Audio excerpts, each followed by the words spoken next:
Una fuente regulable simple. El principio básico consiste en hacer variar el voltaje de salida de un mínimo hasta un máximo, partiendo desde la fuente simple.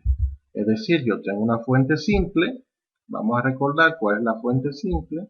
La fuente simple es todo esto que está aquí: transformador, rectificador, capacitor.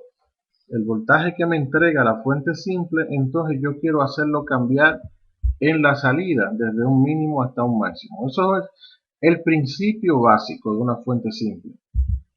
En este caso, este modelo como fuente realmente tiene un grave problema. Tiene una gran ineficiencia en la salida, ya que nuestra salida depende directamente de un potenciómetro. Así que cualquier consumo que hagamos en la salida, dado que el potenciómetro es una resistencia, el mismo potenciómetro hará una gran caída de tensión, provocando que mi salida varíe tremendamente dependiendo del consumo de la carga. Si tenemos, por ejemplo, una fuente igual que la anterior, pero en este caso le vamos a agregar un transistor o un juego de transistores formando aquí un par Darlington. Si notas, la salida de la fuente está conectada al emisor del transistor. ¿Qué significa eso? Significa que el transistor entonces está configurado como un seguidor de emisor. Tenemos el mismo potenciómetro que toma el voltaje de la fuente simple y lo hace variar desde un mínimo hasta un máximo.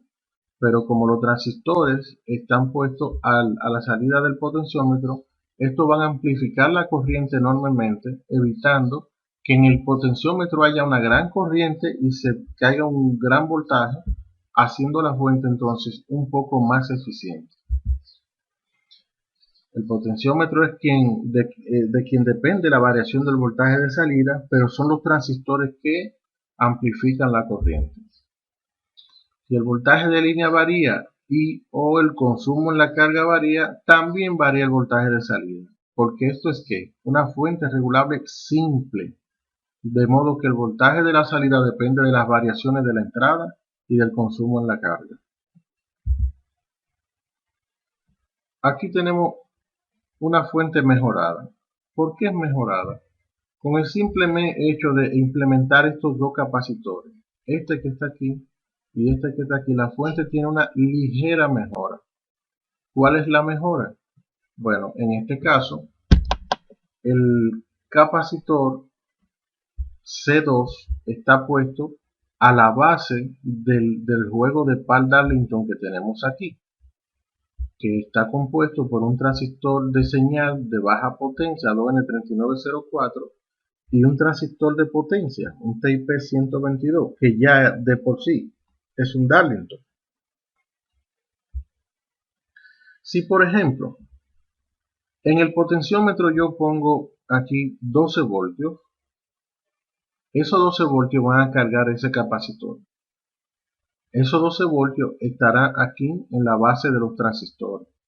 Así que en este transistor se caen alrededor de 0.6 voltios y ese, como ya es un Darlington, se caen alrededor de 1.2 voltios. 1.2 más 0.6 sería 1.8 voltios. Así que en mi salida de esos 12 voltios, yo voy a tener alrededor de 10.2 voltios porque estoy perdiendo 1.8 voltios en la unión base emisor de los transistores. Bien, si yo quiero 12 voltios de salida, simplemente aumento el voltaje aquí en la entrada para compensar la caída que hay en los transistores. Vamos a suponer entonces que yo conecto una carga. Cuando yo conecto una carga, entonces la salida, dependiendo del consumo que me haga la carga, va a variar un poco. Recuérdate que esto es una fuente simple. Sin embargo, ¿cómo es que mejora entonces?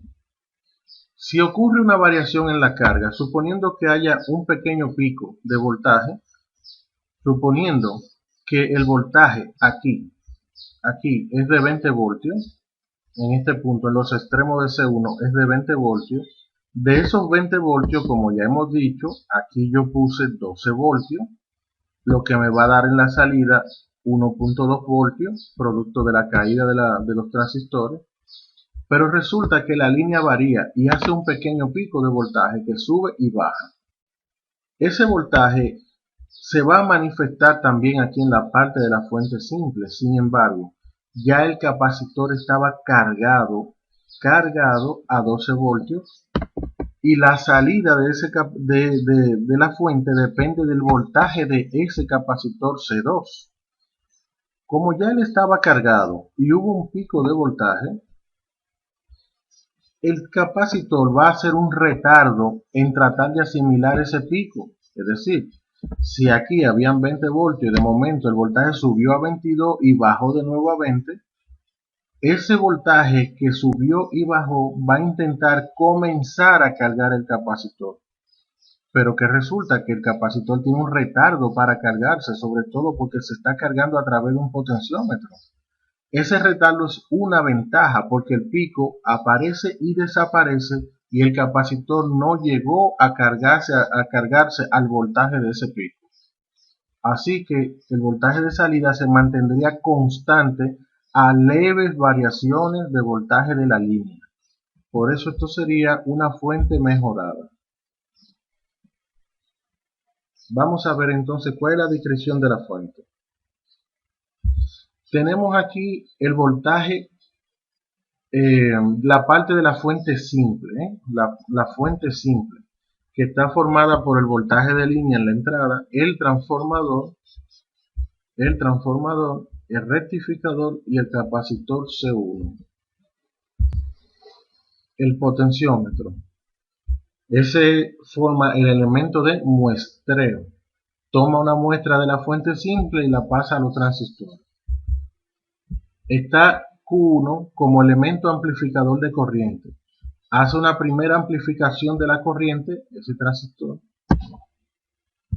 y entrega esa corriente que le entrega el potenciómetro, se la entrega a Q2. Q2 es el elemento de control y potencia de la fuente. Aquí está Q2. Entrega a la salida una corriente amplificada y suficiente para alimentar la carga. Y tenemos a C2. C2, como le había dicho, tiene la misión de evitar variaciones bruscas provenientes de cambios de la línea. Y está C3, que tiene la misión de evitar variaciones bruscas provenientes del consumo que le haga la carga. Cuando conectamos una carga y la carga hace un consumo brusco, entonces C3, que ya tenía la carga de la salida, se la entrega al consumo, porque él estaba cargado con el voltaje de salida, se le entrega al consumo que haga la carga, evitando esas variaciones bruscas. Claro, eso está dentro de un cierto límite.